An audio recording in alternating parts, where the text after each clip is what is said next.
Hello, everyone. Welcome again to my YouTube channel.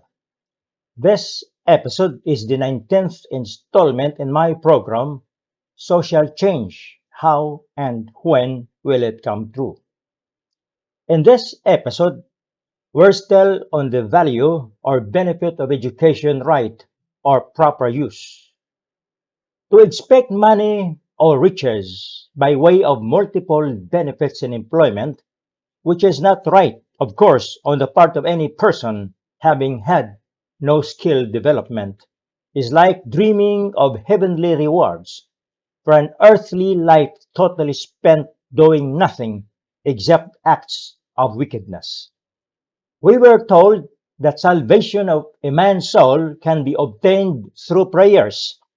The conditions of salvation, however, require that man believe in his heart that God raised Jesus from the dead, and that man ask God for forgiveness of sins, promising to obey God's word and to act upon it by getting involved in his work. So even in Jesus' time on earth, the souls of the wicked were not saved because in John 9:31 it says, God heareth not sinners. Jesus is quoted as saying in Matthew chapter 21 verse 22, if you believe, you will receive whatever you ask for in prayer. This presupposes, of course, man's having complied with God's conditions. God's word makes the emphasis that faith is useless unless demonstrated by good works. That's in James chapter 2, verses 24 to 25, that a man can live in safety and in abundance. In purely materialistic sense, anyone having done a good crop planting work can expect to reap a bountiful harvest, because the housemaster paying a boy's wage to the servant performing a man's work commits the crime of theft. For if the slogan of equal pay for equal work had made sounds for socio-industrialism, the concept of right ability for right pay will demand understanding and strict adherence in the currently developing super-industrial world society.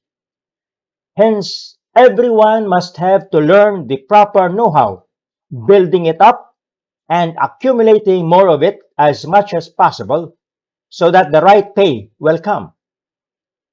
Know-how per se, even in the contexture of economic life, implies that as everyone is believed to have naturally acquired education, so it is also that everyone has naturally acquired know-how. Know-how in the sense that one knows how to do something. For example, a child plays marble or catches a ball perfectly, or a girl sweeps the floor or jumps over a fence safely, has a different use from the kind of know-how needed for a person to keep life eco-societally enjoyable. Know-how in the present usage denotes mastery of a particular branch of knowledge, such as law, philosophy, art, literature, engineering, education, medicine, nursing, music, etc., being learned or acquired through some dedicated study. The step-by-step or bit-by-bit learning or acquisition process then form part of the individual's inherited and developed knowledge.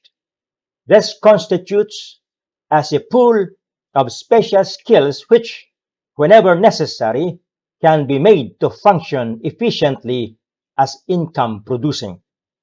Generally referred to as technical ability or professional knowledge, know-how is essential in an occupation or profession, for it definitely makes a person fully cognizant of himself as an economic component of society, as well as conversant of his social obligations, rights, and responsibilities in relating to situations occurring in his environment, in which he must have to live a life of sufficiency in order to meet the events of continuing change and growth.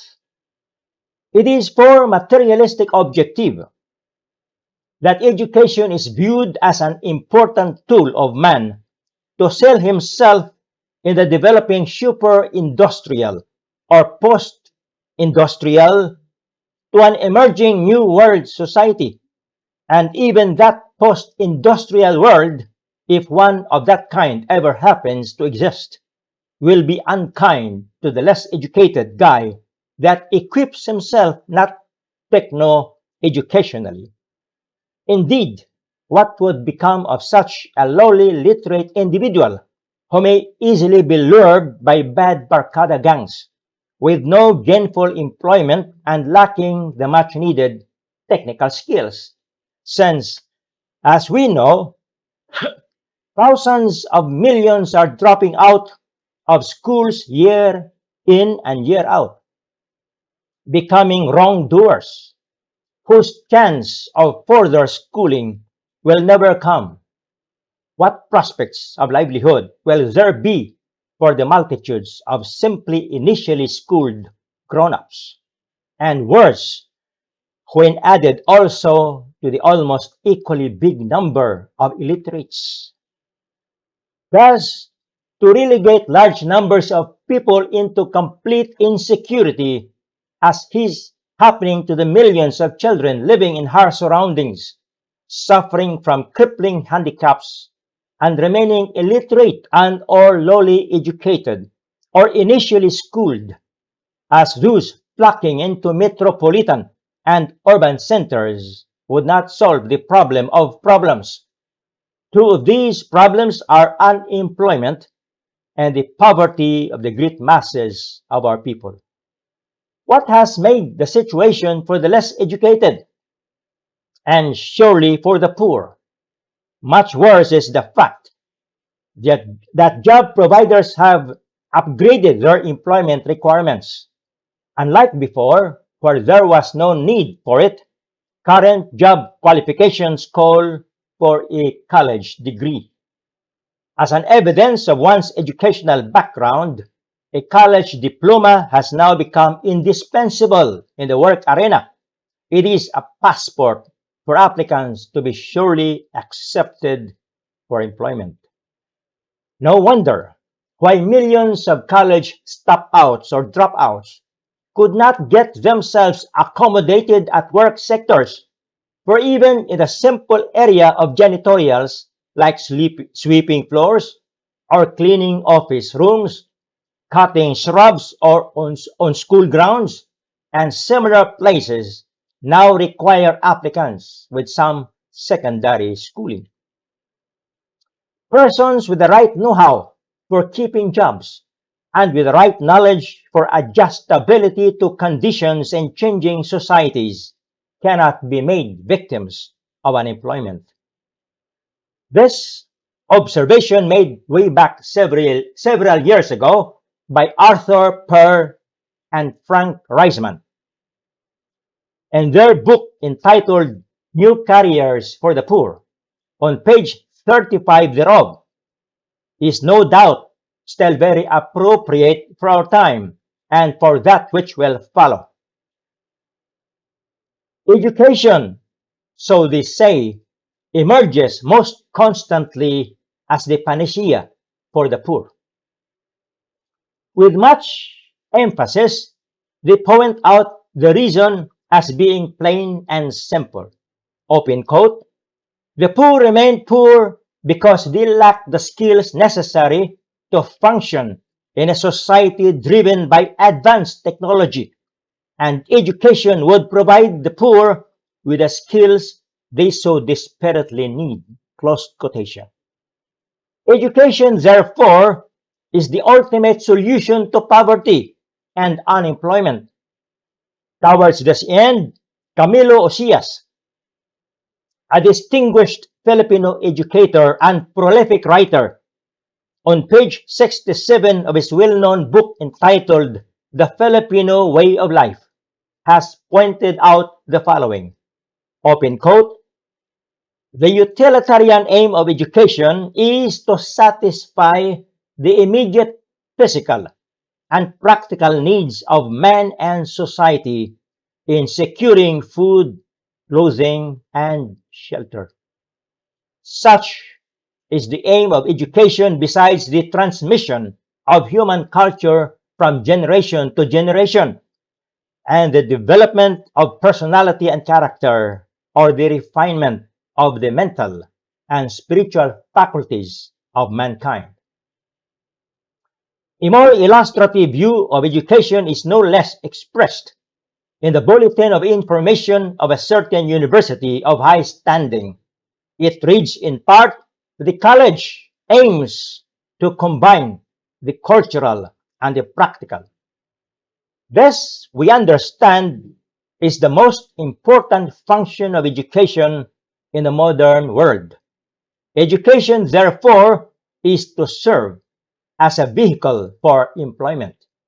Certainly, no school will ever be justified claiming as an educational institution if it overlooks the physiological makeup of the student as an individual endowed with humanistic attributes. For these are subject to and interrelated with the elements of the universe for which biologically, emotionally, morally, and intellectually each individual is to have the right development and perspective by which to be properly adaptable to its environments. So, from that university's bulletin of information I just mentioned a while ago, we have this stated further. Open quote, the course taken by every student gives him a broad cultural background, an insight into human living and human understanding. Likewise, it provides a professional training which equips him to obtain useful and gainful employment in either business, industry, or the profession. In short, it aims to prepare the student for genuine living, not merely for earning a livelihood. This view rings very clearly with an emphatic tone because, as one writer points out, for several millions around the world, education appears to be the only hope, the best alternative for the vast majority who are poor and ignorant. Having then known our relevance to what Arthur Pear and Frank Reisman describe as a society driven by advanced technology, such as that which the modern world is known differently from the old, we see it is education that provides everyone, especially the poor, with the ability to be at work, with a purpose to be clothed, with the means to be sheltered. Precisely so as it does for one's right and privilege to live a happy, abundant, and mutually satisfying human life with fellows, attainable through reason and acts of proper understanding. In our next episode, that will be our 20th installment, I will conclude our present discussion of the value or benefit of education right use. If you enjoyed viewing my program, I'd like to invite you to please click the like button and for those who have not placed their subscriptions yet, to please subscribe to my YouTube channel. Let me conclude this 19th episode with a short but inspiring message from the Bible. It's in the book of Proverbs, chapter 4, verse 13. I'm reading from the today's English version. Always remember what you have learned. Your education is your life. Guard it well. Thank you, my valued friends. Let's meet again in our next episode.